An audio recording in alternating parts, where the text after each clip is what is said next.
фруктовая ферма. Она включает в себя и собирание вишни, и в той стороне виноград. Вот туалет, тут раковины, все аккуратно. Мы сегодня взяли табэходай, то есть мы пойдем в 3 места. Сначала мы пойдем сорвем виноград, потом мы попробуем яблоки и потом сливы. Стоит это все мероприятие 2000, на взрослого 1100 и на учащихся начальных классов начальной школы 900 йен. Да, это еще одна огромная фруктовая ферма в городе Йоичи японского северного острова Хоккайдо, которая, пожалуй, и завершит наш агротур в этом сезоне. Красивая.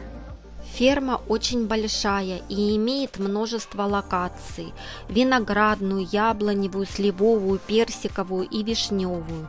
Но так как вишня отцвела еще в июле и мы успели ею полакомиться, сегодня мы будем пробовать виноград, яблоки и сливы. Но акцент будет особо сделан на виноградную локацию. И еще я расскажу, почему же японцы так помешаны на фруктах.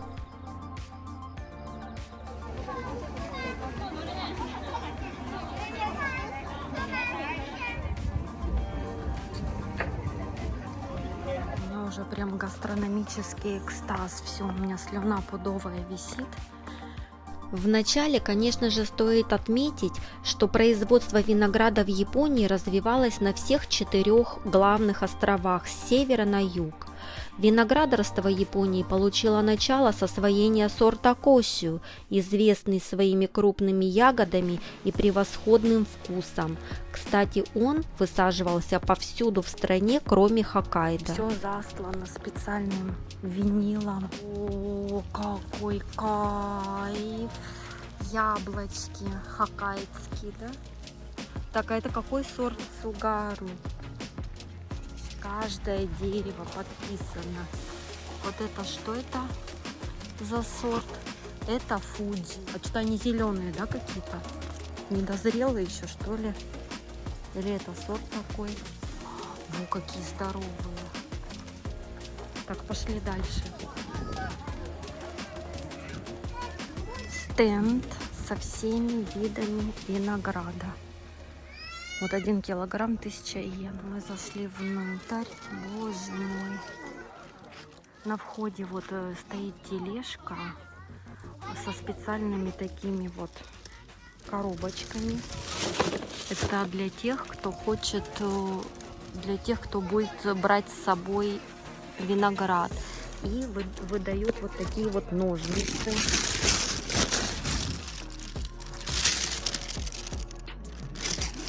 Ножницы и стаканчик. Женщина-работник на входе проверяет билетики. 2 урны стоят для мусора. Все цивильно. Блин, так вот это миндуксай такой таскать. В общем, стаканчик для того, чтобы выплевывать туда шкурки и косточки. То есть сорвал виноградинку, съел и выплюнул в стаканчик. Несмотря на природные особенности климата страны, а это, как правило, затяжные сезонные дожди и сильные ветра, что не очень благоприятно для винограда, японским селекционерам все же удается выращивать вкусные сорта, и для этого им приходится в буквальном смысле слова спасать свой любимый и драгоценный виноград, старательно накрывая каждую гроздь специальным пластиковым зонтиком.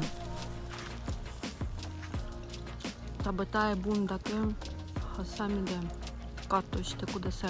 Написано, чтобы не полностью срезали, а табэтай бундаке. То есть столько, сколько вы съедите. Угу. Очень вкусно. Вот этот сорт сладкий и без костей, самое главное. Бракубито. Сорт. Вот это вот полностью бракубито. Площадь виноградников на Хоккайдо, как и по всей стране в целом, сравнительно небольшая, и здесь японские виноградари делают ставку не на количество площадей, а на внедрение передовых технологий в виноградстве и виноделии. Поэтому покупается лучшее оборудование и ведутся тщательные исследования чистых культур дрожжей, ферментов и виноматериала. Опять же вот подписано. Ну, Сареда. Как отрезать? Какую бы отрезать?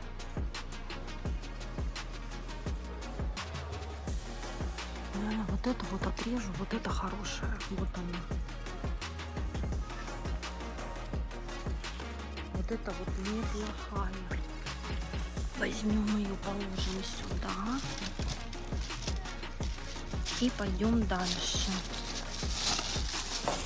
А это какой?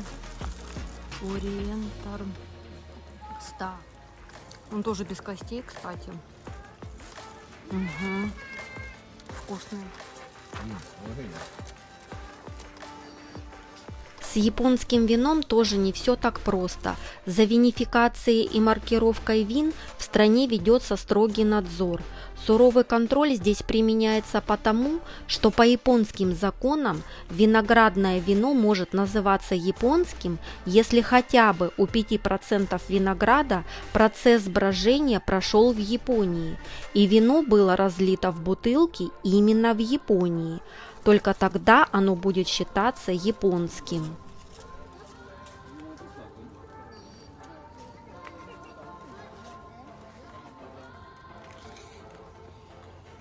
Угу. Японцы очень любят фрукты, и причем не какие-то там обычные, а именно качественные и высшего сорта. Можно сказать, что это нация фруктоманов. Торговля фруктами в японских крупных супермаркетах и универмагах совсем не похожа на то, как они продаются на рынках других стран.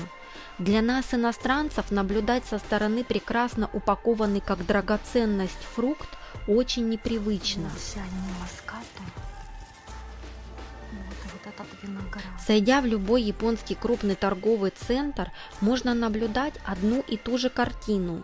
Гигантский мускатный виноград, испускающий изумрудное сияние, аромат огромных красивых желто-красных персиков, груш, яблок и особенно хоккайдских королевских дынь с очень известного города-производителя Юбари не уступают настоящим драгоценностям ни видом, ни ценой. И, конечно же, если мы видим заоблачный ценник, то чаще задаемся вопросом, почему фрукты такие дорогие? А ответ очень прост. Японцы помешаны на фруктовых подарках, и смысл такого подарка заключается в том, что получатель всегда оценит такой жест, потому что по ювелирно дорогой упаковке очень даже понимает, сколько это стоит. Но сами японцы, которые обычно дарят такое недешевое удовольствие, согласно этикету не подают вида, что подарок стоит очень дорого, и тем более об этом не упоминают. Само собой, для иностранцев очень дико дарить фруктовый подарок стоимостью от $100 и выше, ведь это же какой-то там фрукт, да еще и по немыслимо заоблачной цене. Заметьте, какой чистый виноград. Потому что они его здесь окуривают специальными палочками. Я так поняла, что они скручивают с какой-то коры дерева, поэтому окуривают вот именно этим дымом, и это не химикаты. Виноград можно жрать бесконечно. Точно так же, как и арбуз. Я, наверное, еще вот такой вот возьму. Очень вкусный. Стенд, на котором написаны все виды яблок. Какие яблочки.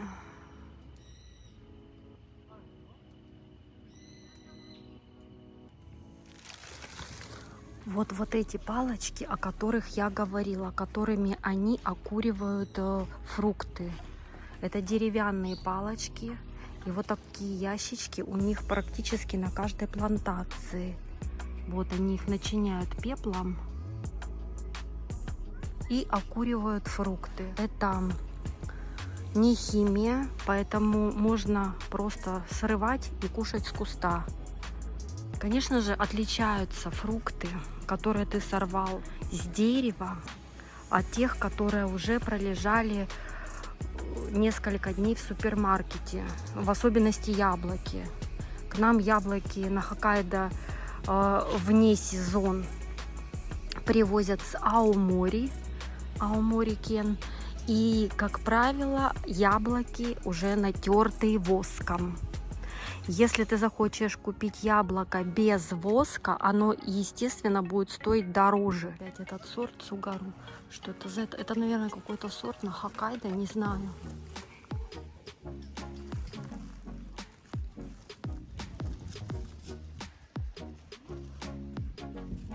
Блин, хочу сорвать.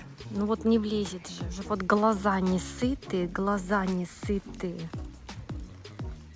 А брюхо переполнено.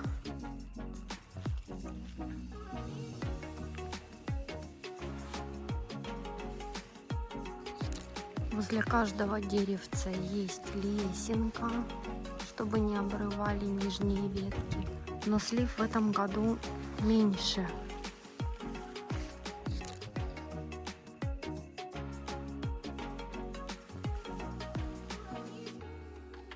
Ресторан туда есть. Комната отдыха вот такая, как туркменская. Под лозой винограда кушать Чингисхан. Чингисхан — это Дингисхан, правильно называется. Это баранье мясо, баранина, которая нарезана таким слайсом и которая обжаривается на сковородке. Это чисто хоккайдское такое блюдо. Вон там еще есть стульчики.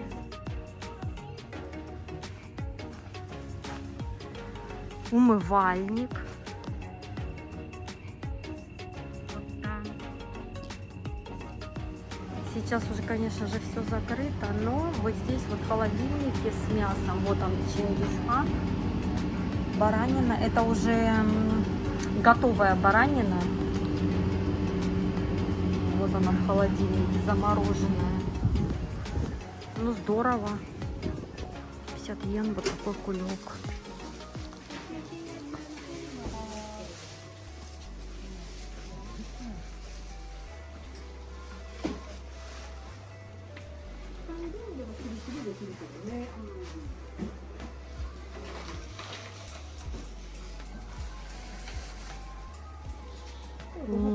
Даже вино.